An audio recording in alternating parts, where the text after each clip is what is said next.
Doctors کے ساتھ.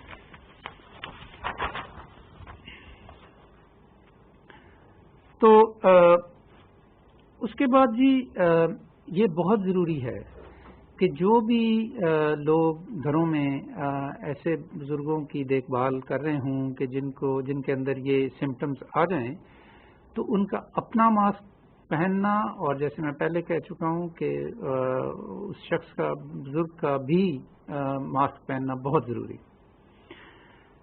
اچھا جی، اب یہ کہ اس کے بعد کیا کرنا چاہیے. اگر تو ڈاکٹر سمجھتا ہے کہ ان کے ٹیسٹ کی ضرورت ہے تو پھر ٹیسٹ ہونا چاہیے. اگر ڈاکٹر کے مشورے کے بعد یہ سمجھا جائے کہ ان کی صحت اس بات کی اجازت نہیں دیتی کہ ان کو گھر میں رکھا جائے تو ان کو پھر ہاسپٹل لے جانے کا سوچنا چاہیے.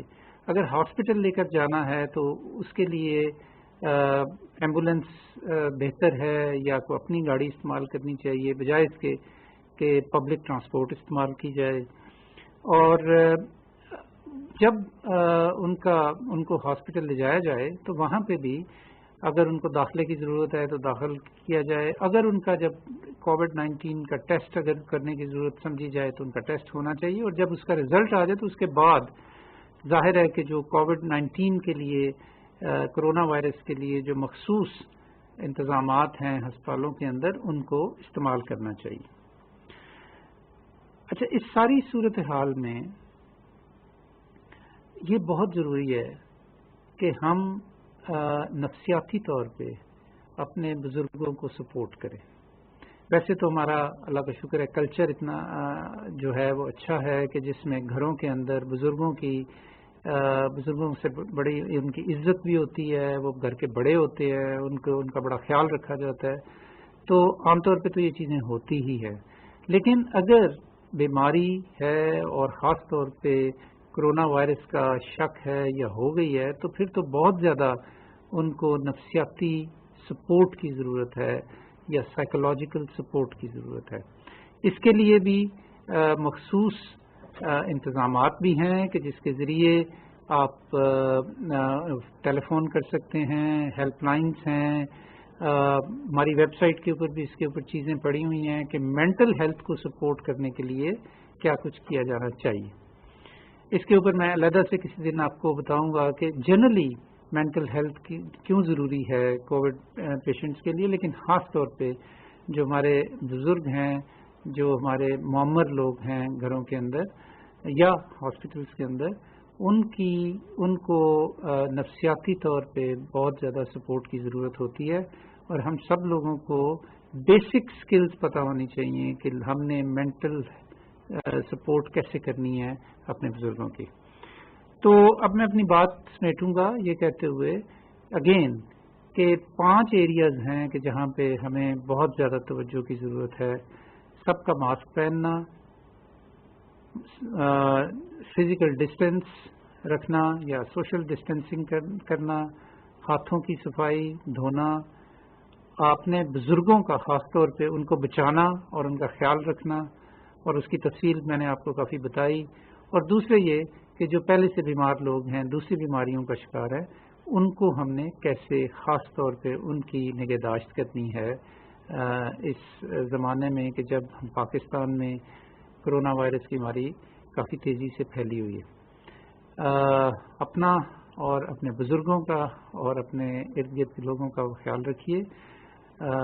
بہت بہت شکریہ. ڈاکٹر ظفر مرزا نیوز بریفنگ دے رہے تھے. انہوں نے کہا کہ احتیاطی تدابیر اختیار کر کے ہی خود کو کورونا وبا سے بچایا جا سکتا ہے. کورونا وائرس کے دوران بزرگ افراد کا خاص خیال رکھنا ہے. کورونا سے بچاؤ کے لیے ماسک کا استعمال انتہائی ضروری ہے، اس لیے ماسک کو لازمی قرار دیا گیا ہے. ایک دوسرے سے کم از کم 6 فٹ کا فاصلہ اختیار کریں. ڈاکٹر ظفر مرزا کی NCOC میں میڈیا بریفنگ، اور اس دوران انہوں نے کہا کہ پرہجوم جگہوں پر جانے سے اجتناب کیا جائے. گلے ملنا، ہاتھ ملانا اور سماجی دوری لازمی قرار دی گئی ہے.